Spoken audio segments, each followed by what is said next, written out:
You're listening to Radio Kidnappers, the voice of Hawke's Bay. It's that time of week again, time for us to have a chat with Lou from Wardini Books in Havelock North. The wonderful Lou. How you going, Lou? I'm really well. How are you doing? Oh, good. We were just saying how damn cold it is at the moment. It's freezing. Yeah. Absolutely freezing. And as we record this program tomorrow, we're heading into -1. Yeah, that'll be frosty. Thank God for whoever invented electric blankets. I do not have one. Don't you? No. We've just got loads of blankets on top. I just wear lots of clothes to bed. All off the clothes. Good on you. Now, as always, 3 great books to review today. And the first one is called, an interesting title, Princess Kevin. Princess Kevin. Look at There that. we go. What a beautiful book. I love it. And this is by Michael. It's got an umlaut on the E, so I don't know how that affects the Michael. Escoffier and Roland Garrigue. And Kevin is a princess. Others may laugh, but Kevin does not care. Kevin is a princess, and that is that. So he's at school, and they're going to have dress-up day, like a fancy dress day. And everyone thinks Kevin will go as a knight, as a cowboy, or as a superhero, because he's a boy. But Kevin is going to go as a princess, and he's borrowed a dress, a pair of high heels, and some jewellery from his sister, and some lipstick from his mum, and now he is a princess. And he knows he looks good, and he's quite happy with it all. And then he has to deal with the reactions of the kids at school. And I really love Kevin because he's figured out at such an early age that who says girls have to be princesses, and who says I have to go as a dragon. Yeah, you know, that's right, the yeah. girls are all turning up as knights and cowboys and whatever they want to. Exactly. So he's got his own mind. I would like to wear this beautiful pink shiny dress. Thank you very much. But I love this bit as well. Speaking of knights, Kevin's quite keen to find one. A princess without a knight is just not as cool. A knight would really complete the look. But of course, none of the boys that are dressed up as knights really want to hang out with Kevin as their princess. But anyway, yeah. This is a good bit too. Chloe is dressed as a dragon, and Kevin has a bit of a cracking laugh at her because he says she's meant to be a dragon, but let's be honest, she looks like a sock. Yes, she does. Look like She a actually sock. does look like a sock. Poor Chloe, her costume's really crap. So it is just figuring out, it's about gender roles. Chloe really likes the way that Kevin looks in his dress. And but Kevin figures out that, heels are awful to walk in for a start. And they just have a really nice time until at the end Kevin's had completely enough of being a princess and he just buggers off and he's going to be a mermaid next. Yeah, look, I love it. So it is. It's just kids being who they want to be. Of course, it's kids being kids, isn't it? Whoever said that boys shouldn't wear pink? Because apparently years ago, pink was a male colour, a male Was it colour. really? Look at that. It's a colour. I know. It's pretty. If you like it, wear it. Trouble is, we've got to put everything in a box, don't we? Yes. That's the trouble with our society. Makes no sense, does it? Does not. And our next book is called Awatea and the Kawa Gang. What's that all about? It's great. By Fraser Smith, and this is the second in the series. Awatea's treasure was the first one. Mm-hmm. And his treasure that he finds is ambergris.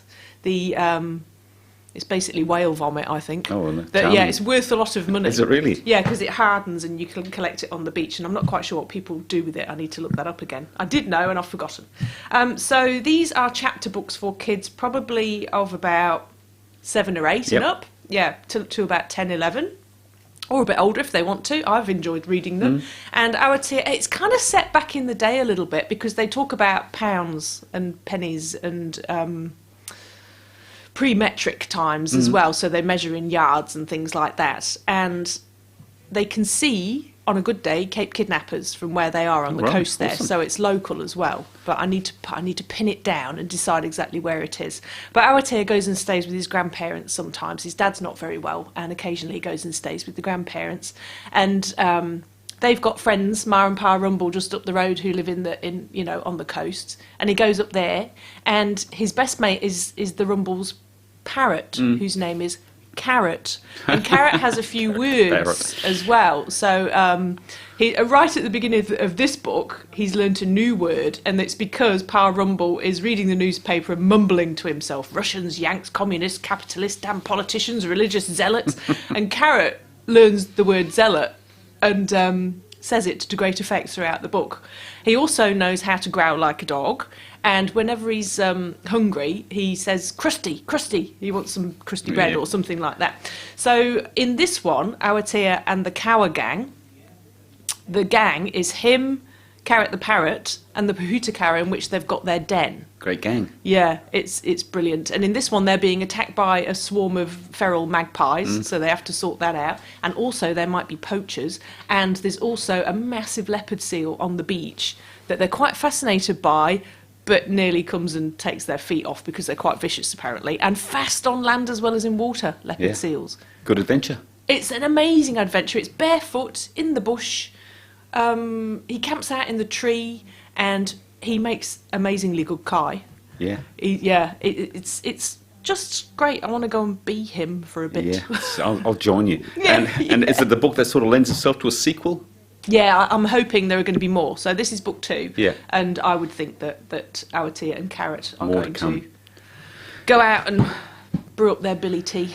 Just to wind the clock back a little bit, you mentioned yards. How many inches in a yard, do you remember? No idea. Oh, come on. Born in 72. Oh, We went metric your just not long excuse. after that Oh, did you? in Okay, the UK. it's 36. Everyone knows that. Okay. And our last book you're going to talk about today is part 2 of Enter the Aardvark. Yes, I told you last week that I picked it up, and it's about the politician, the Republican politician, congressman in the US, and he's had delivered a stuffed aardvark that he's got no idea what it's doing there. So turns out, we start with the origin of the aardvark, and is the Big Bang, and we get through to evolution, and the aardvark appears, and then the delivery of the aardvark into the modern day to Alexander Payne Wilson, his name is, this politician. And he's obsessed with Ronald Reagan, and he dresses like Reagan, and he's got Reagan's furniture in his house, and he'll bid money to buy things that Reagan actually owned. Yeah. And he's not gay in capital letters, except he's kind of having this relationship with this guy, who is the owner of the Aardvark. Yeah, but he's not gay. It's just kind of a it's a platonic relationship. Yeah. So that is it's not at all. And he's trying to keep that on the down low. Yeah.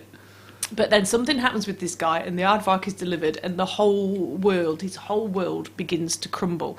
So it is about him realising that he is a bit of a twit, and having some self-realisation by the end of the book. But it's also the story of Sir Richard Oslet, who discovered the aardvark and sent it back to his great friend, Titus Downing of Leamington Spa, who is a very good taxidermist.